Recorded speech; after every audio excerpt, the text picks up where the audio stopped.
शंकर दे देते। शंकर अपने पास कुछ रखते ही नहीं। मंदोदरी रावण की धर्म पत्नी, रावण की धर्म पत्नी मंदोदरी और मंदोदरी की मां,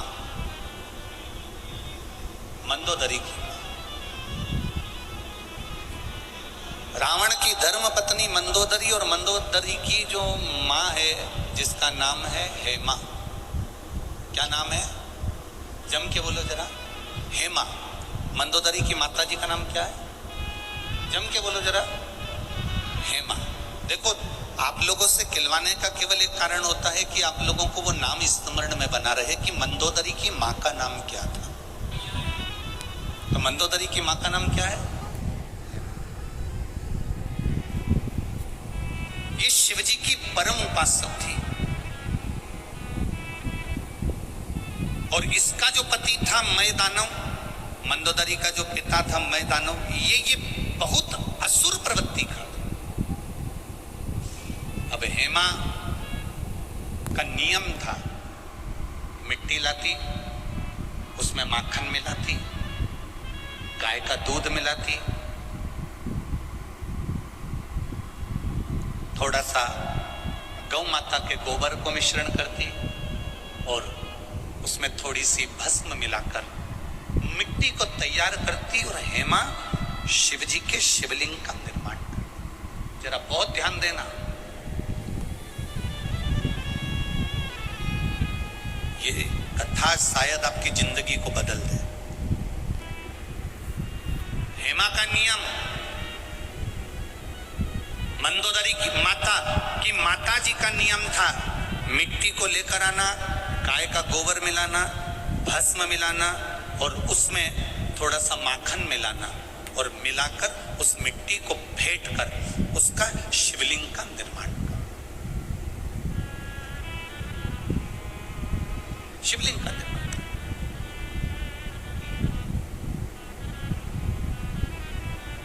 छोटी सी मंदोदरी,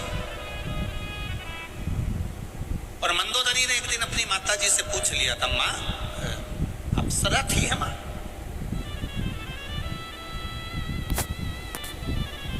मैदानों की दो धर्म पत्नी थी, हेमा और रंभा।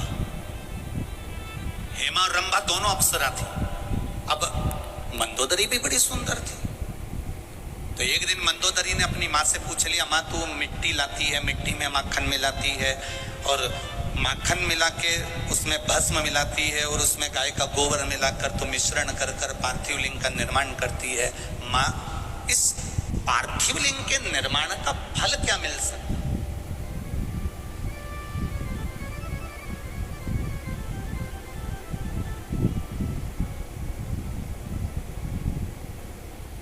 पार्थिव लिंग के निर्माण का फल क्या मिल सकता?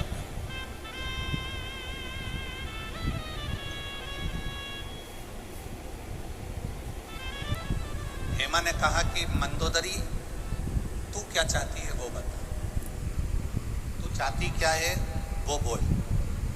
मंदोदरी ने कहा, मां, नारी और पुरुष ये दोनों का मंगल विवाह होता है।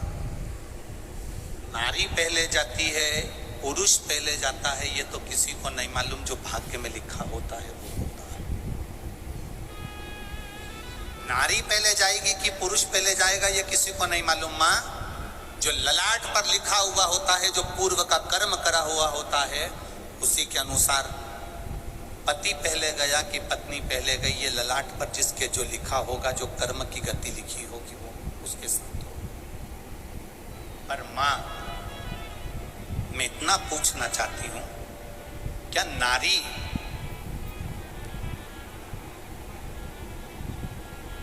शिवलिंग का निर्माण करती है और उसका पूजन करती है, मान लो भूलवश, वैसे तो नारी ये चाहती है कि वो अखंड सौभाग्यवती होकर जाए, पर कोई कारणवश नारी का पति अगर पहले चले गया और नारी अगर बाद में जा रही है, तो क्या मां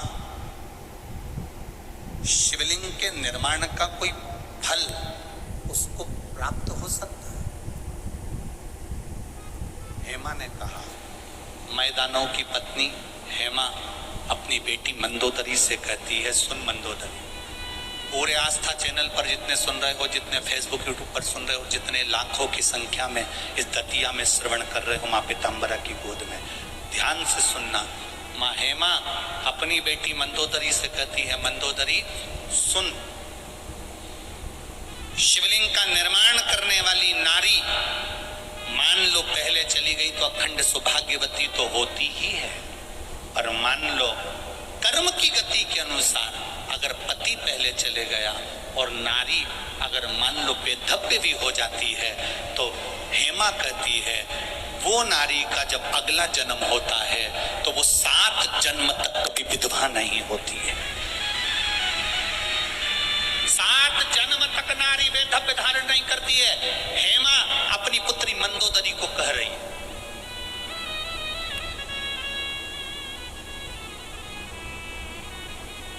पंच कन्या में एक कन्या मंदोदरी है, जिसका ये संवाद, और यही संवाद मंदोदरी ने केवल अपने अंदर नहीं रखा। जब रावण ने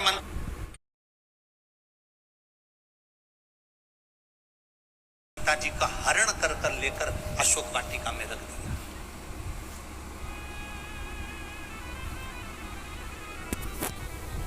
अशोक वाटिका का पूरा काम त्रिजटा को दिया गया, पूरा काम त्रिजटा को।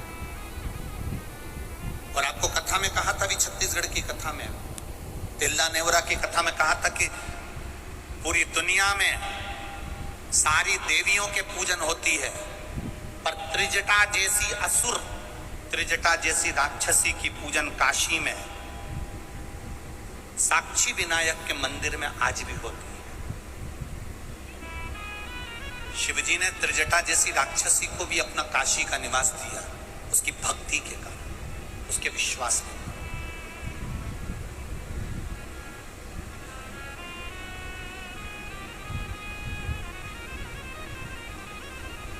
सीता मैया को ले जाकर अशोक वाटिका में रखा। अब माता जानकी जी अशोक वाटिका में थी। एक बार त्रिजटा ने मंदोदरी से बात करा, ताई जी, क्योंकि त्रिजटा विभीषण की लड़की थी, तो अपनी बड़ी माँ से कह रही है, बड़ी माँ से, बड़ी माँ, जिस जानकी जी को, जिस सीता जी को बड़े पिताजी ताऊ जी जिसको लेकर अशोक वाटिका में रखे हैं, वो कोई साधारण सी स्त्री नहीं है मां, वो साधारण सी नारी नहीं है मां। वो नारी कोई सहज नहीं है मां। मंदोदरी ने त्रिजटा से कहा, मेरा मन है एक बार सीता जी का दर्शन करने, एक बार मेरा मन है कि मैं जानकी का दर्शन करूं, सीता जी का दर्शन करूं। ठीक है मां, आप चलिए मेरे साथ, मैं माता जानकी का आपको दर्शन करा देती हूं। और त्रिजटा मंदोदरी को लेकर सीता जी के सामने पहुंच गई, और माता जानकी का दर्शन, जब त्रिजटा ने सीता जी का दर्शन मंदोदरी को कराया, मंदोदरी ने हाथ जोड़कर सीता जी से क्षमा मांगी। मेरा पति आपको बलपूर्वक खींचकर अशोक वाटिका में लाकर विराजमान कर दिया है, मैं क्षमा चाहती हूँ।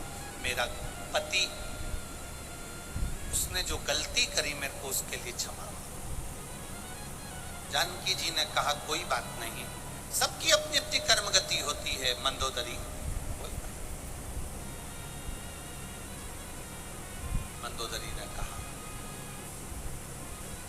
मैं जिसकी आराधना करती हूं, आपसे निवेदन करना चाहती हूं कि उसकी आराधना आप भी करें।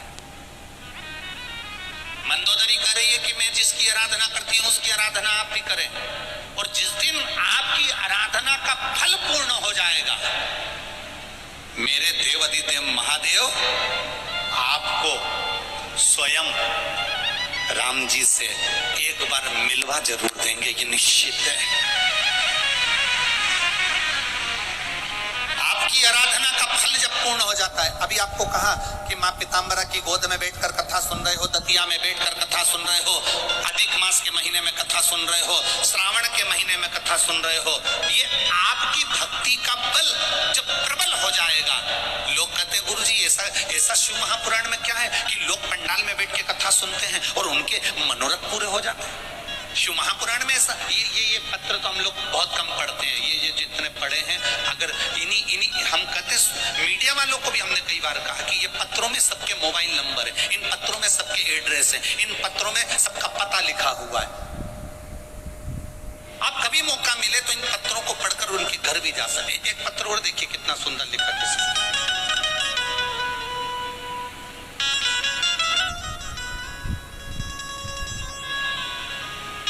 वर्षा सोनी, जिला भिंड, गोहद की रहने वाली हूं। कहीं बैठी हैं? कहीं बैठी हो? आप ही हैं? दोनों हाथ हिला दो एक बार, वापिस हिलाओ हाथ एक बार। मैं वर्षा सोनी, जिला भिंड, गोहद की रहने वाली हूं। गुरुजी, मैं क्या वर्णन करूं? मेरे बेटे की बैंक मैनेजर की एग्जाम में बहुत विघ्न आते थे।